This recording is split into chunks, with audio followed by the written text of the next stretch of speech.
Interview. Lonely Castle in the Mirror director Keiichi Hara talks loneliness and finding hope. Lonely Castle in the Mirror is playing in select American theaters on June 21 and 22. In a fantasy film, adolescent Kokoro is terrified going to school and finds a mirror in the castle where other children are dealing with the same school phobia. Director Keiichi Hara, whose past credits include Miss Hakasai, Birthday Wonderland, and many Crayon Shin-chan and Doraemon movies, spoke to Otaku USA about loneliness, kids who don't want to go to school, and seeing light in the future.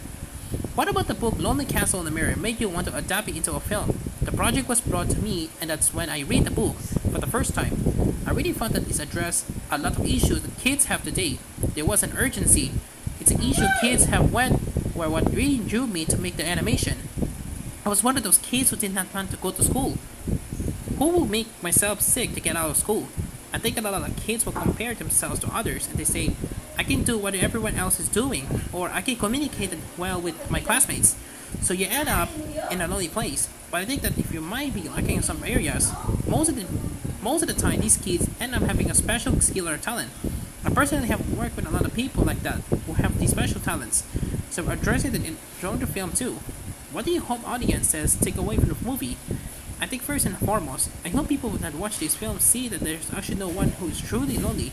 The characters always feel like they're the loneliness. And when you think about it, there is no actual true loneliness that exists.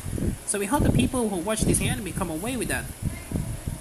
What have you learned over your years as a director? When I started my career, I never thought I would never be interviewed by an international outlet. I think that in reflecting back, it's telling kids that the future is not hopeless. There is a bit of light, holding onto that light constantly. What is it about the medium of animation that attracts you? I fundamentally love movies and I just wanted to make a good film. So when I started my career, I just happened to be animation, so that's why the coincidence. At the end of the day, I want to make a good film and be a good filmmaker. Is there anything you'd like the North American fans to know about you? The animation is fantasy, but the children's problem are very real. So I believe the author and I are in the same mind in helping children how they feel and how they see the world. This is not the first time I had one of the features distributed outside of Japan internationally.